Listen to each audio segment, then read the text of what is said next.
Bonjour et bienvenue, chers auditeurs, chères auditrices. Les deux questions qui vont animer ce podcast sont les suivantes. De quelle manière acquiert-on plus d'argent, plus d'abondance financière dans sa vie? Et en quoi ton subconscient est-il responsable de ton abondance financière? Tu l'as peut-être déjà remarqué ou pas, mais tout le monde a une idée précise sur la manière de générer ou de gagner de l'argent. Comme tu le sais sûrement, il y a différentes façons de générer de l'argent. Il y a celle que tu connais déjà, et qui est connue de tous. Je veux bien sûr parler, bien évidemment, du travail, qui consiste à acquérir des compétences dans un domaine, et puis de les offrir soit à un employeur, ou en tant qu'à son compte, c'est-à-dire indépendant. Ensuite, en fonction de l'offre et de la demande, tu vas obtenir un salaire, c'est-à-dire une rémunération, qui va correspondre à un poste de travail, et puis tu te mettras en action en respectant les termes de ce contrat. Il se peut qu'en fonction de ton contrat de travail ou de ton employeur viennent s'ajouter des commissions, des primes d'intéressement ou de participation. Si par contre tu es indépendant, tu proposeras le prix de ta prestation que ton client achètera ou n'achètera pas. Dans les deux cas, il sera question d'une estimation de ta valeur. Je vais te demander de bien retenir cette phrase que je vais te dire et te répéter à l'instant. Dans les deux cas, il est question d'une estimation de ta valeur. Imagine maintenant que je prenne pour exemple deux personnes au même parcours scolaire, ayant intégré le même employeur au même moment, ayant le même poste et les mêmes critères financiers, tout en mettant de côté bien évidemment les ajouts naturels de la vie, qui sont par exemple les revenus d'un conjoint ou les héritages perçus de part et d'autre. Alors d'après toi, qu'est-ce qui va faire la différence entre ces deux personnes qui auront donc ce même parcours financier différent de l'un et de l'autre, tout en mettant de côté, encore une fois, toutes ces attributions qui sont de la vie, comme le mariage et les héritages et autres? Eh bien la réponse va se trouver dans ton subconscient, que l'on appelle aussi l'inconscient. Je me présente, je suis Jonathan Desjours, coach et thérapeute de l'inconscient, et j'anime cette émission, Mon inconscient, la transformation intérieure pour mon équilibre et mon harmonie. Premièrement, je vais t'inviter à te poser la question suivante. Qu'est-ce que l'argent pour toi? Alors, bon nombre de personnes pourraient me répondre que c'est un moyen d'accéder à ses rêves, à ses envies, à ses désirs. Et je vais te répondre que tu as tout à fait raison. L'argent est une convention qui est liée en fonction d'un pays ou d'un ensemble de pays, comme la zone euro. Cette convention est déterminée par un ensemble de paramètres régis par des institutions financières. Donc, l'argent est bien une valeur et non un objet. C'est-à-dire qu'un employeur ou un client, suivant ce que tu es salarié ou indépendant, va estimer ta valeur ou la valeur de ce que tu proposes en fonction de leurs critères et donc de leur interprétation de la réalité. Oui, j'ai bien dit de leur interprétation de la réalité. Oui, tu l'as bien compris, il s'agit bien donc de leur interprétation de la réalité qui est liée exclusivement à leur perception intérieure, de leur vision à eux. C'est-à-dire qu'ils vont te proposer, ni plus ni moins, ce qu'ils perçoivent du poste ou bien de ce que tu leur proposes à vendre. Cette partie est très importante à comprendre dans le fait que le revenu ou le moment de la prestation que tu vas percevoir va dépendre tout simplement de la certitude, c'est-à-dire de la croyance qu'ont tes interlocuteurs face à tes capacités, face à tes aptitudes, justement à leur proposer la bonne solution qui va convenir à ce qu'ils attendent de toi. Et donc, ta capacité à les convaincre de ta valeur va dépendre de la valeur qu'ils vont mettre sur toi. On le voit particulièrement notamment au niveau des joueurs de foot. Donc la question est, comment obtiens-tu de la valeur de toi? Tu l'as entendu un peu plus haut, cela peut être, par exemple, par des compétences acquises dans le cadre d'une embauche ou bien d'une prestation de qualité.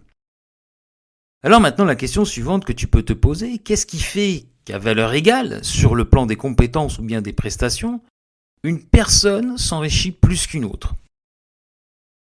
Eh bien, la réponse va venir de ton subconscient. qu'est-ce que renferme ton subconscient? Ton subconscient est la représentation de ton passé.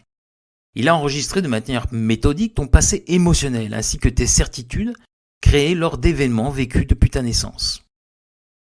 C'est ce qui fait que la plupart de tes réactions se retrouvent identiques face à de nombreux problèmes que tu vas vivre et que tu vas rencontrer dans ta vie. Eh bien oui, cela va dépendre donc entièrement de ce que tu es intérieurement. C'est pour ça qu'on utilise régulièrement cette expression « ton monde extérieur est le reflet de ton monde intérieur ».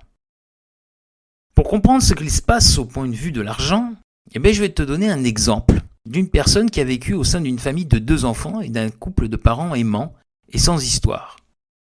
La particularité de cette famille, c'est que monsieur travaille donc en tant que fonctionnaire et madame en tant que vendeuse dans le prêt-à-porter féminin. Jusque-là, tout va bien. C'est ce qu'on va dire la famille type qu'on peut rencontrer. Mais le couple avait souscrit un crédit pour un bien immobilier et à chaque fin de mois, les parents s'angoissaient par rapport à ces fins de mois difficiles, pécuniers.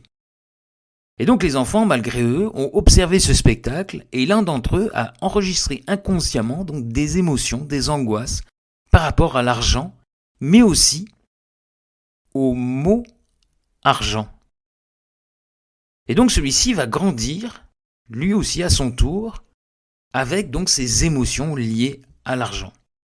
Il va devenir parent à son tour et propriétaire. Et inconsciemment, il va se retrouver dans la même situation financière que ses parents. Donc, d'après toi, qu'est-ce qui fait qu'il se retrouve dans la même situation que ses parents? Eh bien, en effet, son subconscient a enregistré les frustrations, les angoisses et les inquiétudes et l'insécurité que générait l'argent, la perte d'argent, ainsi que le mot argent.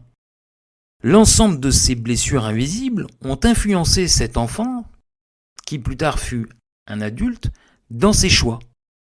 Et donc, l'enfant, qui fut plus tard adulte, avait tout bonnement enregistré donc une insécurité intérieure.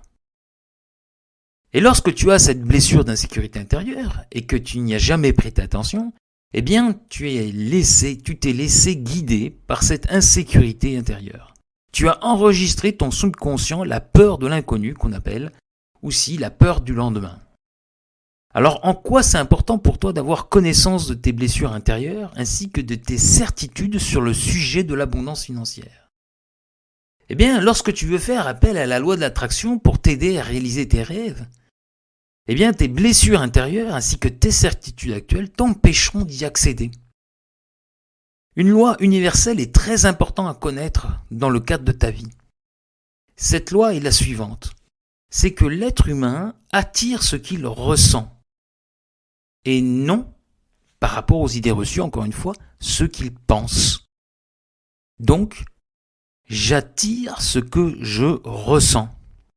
Donc si je demande de l'argent, par exemple, rien que le mot avant, argent, détermine en moi une émotion d'angoisse ou d'incertitude, auquel cas, eh bien, je ne serai jamais dans l'abondance financière.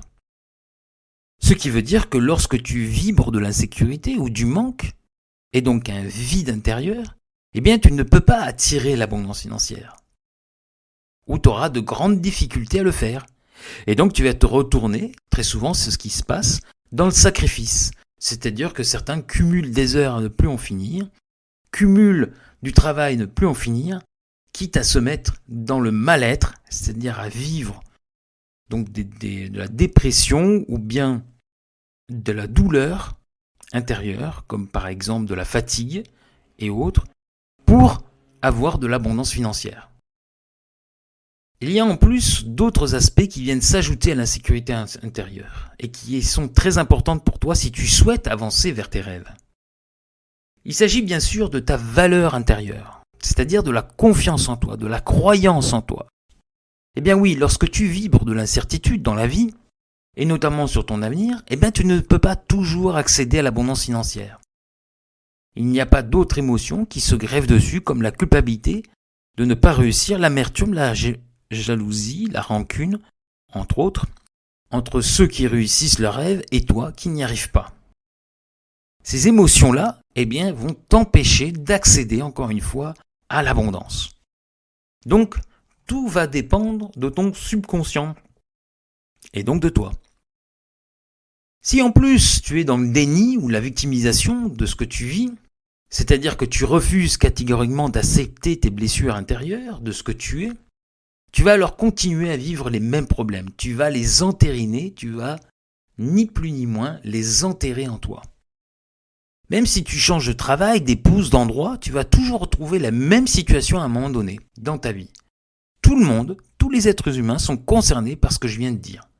Personne n'y échappe.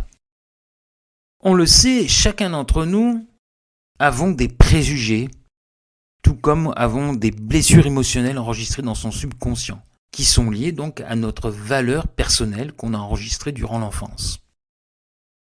C'est ce qui fait que, bien des fois, on manque de confiance en nous, dans certains cas.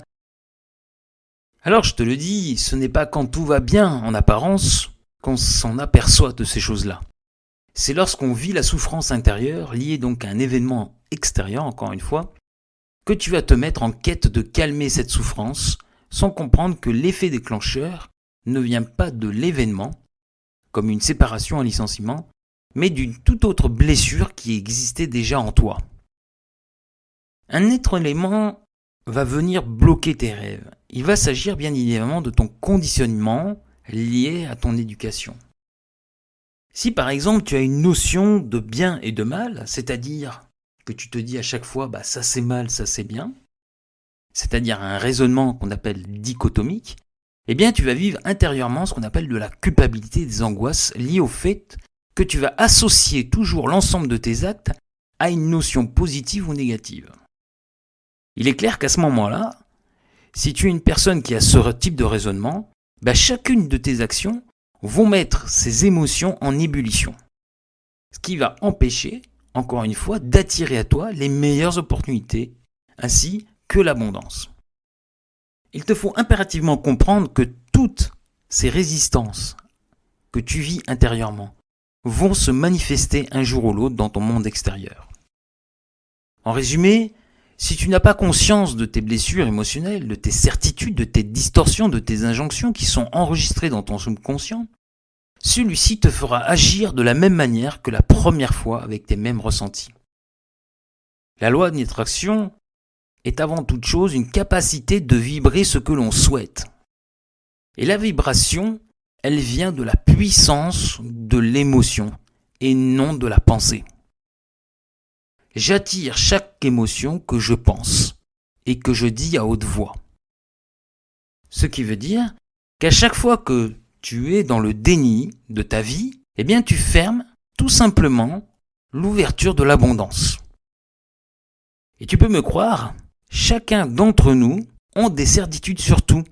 Faut-il savoir lesquelles qui attirent donc l'abondance financière et celles qui les repoussent. Le dernier aspect qu'on a un peu parlé, il s'agit de l'émotion d'amour. Si tu ne te réalises pas dans ta passion, si tu rencontreras absolument des difficultés à attirer à toi l'abondance financière. Pourquoi ? Parce que l'émotion d'amour, comme je l'ai dit tout à l'heure, c'est un sentiment, c'est le vecteur principal pour attirer l'abondance dans ta vie.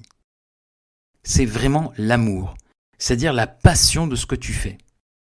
Si tu réalises un métier ou un travail qui ne te plaît pas, que tu n'aimes pas, il te sera donc difficile pour toi d'attirer l'abondance. C'est-à-dire que si tu fais un métier dont le seul but étant de gagner de l'argent, tu seras alors malheureux et par conséquent, tu ne seras pas dans l'amour de toi-même. Tu n'attireras pas l'abondance, mis à part le sacrifice que tu vas donner à ce travail. En clair, il te faut être abondant, ressentir que tu es abondant pour attirer l'abondance financière, ou même affective.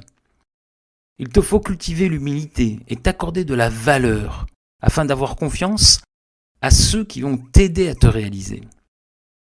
L'abondance financière peut être liée à de nombreuses opportunités que tu n'aurais pas eues si tu n'avais pas eu cet état d'esprit d'abondance en toi. Cela peut être une évolution professionnelle, par exemple, ou bien une opportunité d'achat d'un bien immobilier, ou que sais-je encore, le loto, le jeu de grattage et autres.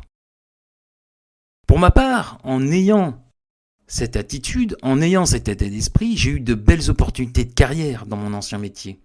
J'ai pu acheter un appartement à moitié prix. Personne n'y croyait dans mon entourage. Pour beaucoup, c'était un miracle. Parce que tous disaient que l'immobilier à Bordeaux était hors de prix. Bref, l'abondance financière se manifeste de différentes manières. J'ai même eu un client récemment qui a gagné 500 000 € au jeu de grattage.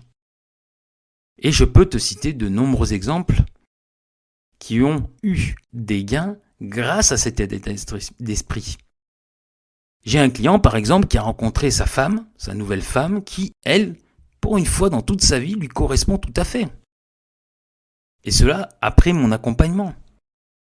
L'abondance se manifeste de différentes manières. Faut-il faire une mise à jour de ses conditionnements, de ses certitudes, de ses blessures intérieures, c'est-à-dire de ton subconscient, afin de pouvoir réaliser ses rêves et d'attirer à toi justement l'abondance financière ou affective que tu veux.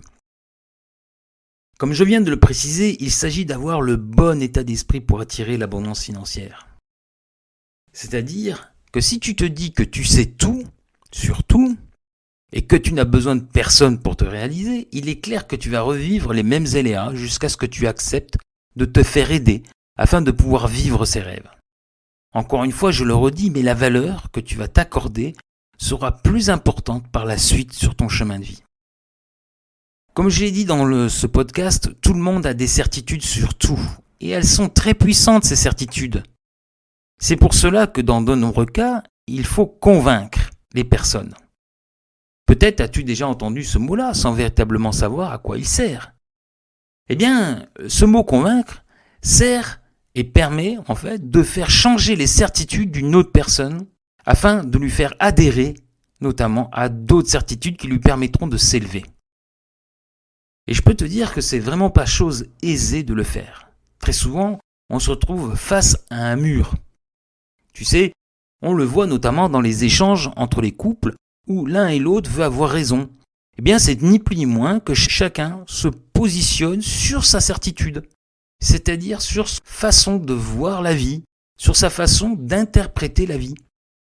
Pour ainsi dire, finalement, qu'il n'y a rien à y faire parce que, étant donné que chacun a un vécu, eh bien, chacun ne peut avoir les mêmes certitudes. C'est impossible. Et malheureusement, bon nombre de personnes n'ont pas conscience qu'ils vivent ni plus ni moins leur certitude avec leurs compagnons ou avec les personnes qui sont dans leur entourage. En hypnothérapie, on appelle cela la carte du monde de la personne. Donc pour vivre dans l'abondance financière et dans la paix, il te faut intégrer cette notion de certitude, y compris ce que je viens d'échanger avec toi sur les blessures invisibles. Il y a de nombreux aspects à tenir en compte, notamment pour attirer l'abondance financière, sachant que celle-ci ressort le plus et c'est celle qui amène l'être humain à le manifester dans sa réalité. Il s'agit bien évidemment, encore une fois, de la certitude, de la croyance. Si tu n'as pas une croyance certaine en toi, eh bien, il y a de fortes chances que tu ne puisses pas attirer cette abondance. La certitude ou la croyance en soi est très forte. La croyance a une force inestimable dans le fait que la personne a cette puissance de pouvoir attirer à elle sa réalité. Elle va lui permettre d'acquérir la foi. Dans l'histoire de l'humanité, toutes les religions ont bien compris cette histoire de croyance. Il te suffit pour cela d'observer ces 2,5 milliards d'individus qui croient encore en une personne qui a disparu depuis plus de 21 siècles. Je veux parler d'ici de Jésus. Ah oui, t'imagines quand même que cette croyance perdure depuis 21 siècles et une personne qui a disparu depuis. Donc la croyance est une force considérable à condition de l'accorder avec une émotion d'amour. Et c'est à cet endroit que les choses se compliquent pour un bon nombre de personnes. Parce que nombreuses d'entre elles n'ont pas trouvé l'équilibre à avoir entre une croyance et l'émotion. Je vais finir ce podcast en te posant ces quelques questions. Quelle valeur t'accordes-tu ? Es-tu prêt ou prête à changer certaines croyances et libérer ces blessures invisibles pour attirer l'abondance dans ta vie, qu'elle soit financière ou affective ? Combien gagnerais-tu à vivre tes rêves ? Et enfin, à combien t'estimes-tu ? Cher auditeur, chère auditrice, je te remercie d'avance pour ton écoute et je te donne rendez-vous pour un autre épisode dans 2 semaines. Tu peux continuer à écouter l'ensemble de mes podcasts sur les différentes plateformes d'écoute en fonction de ta préférence, que ce soit Spotify, Deezer, Apple Podcast ou autre, ou bien sur mon site internet à www.mon-inconscient.fr. Ou bien tu peux m'écrire aussi par mail à jonathan@mon-inconscient.fr. Sur cette écoute, je te souhaite le meilleur et te présente mes meilleurs vœux pour cette nouvelle année 2022.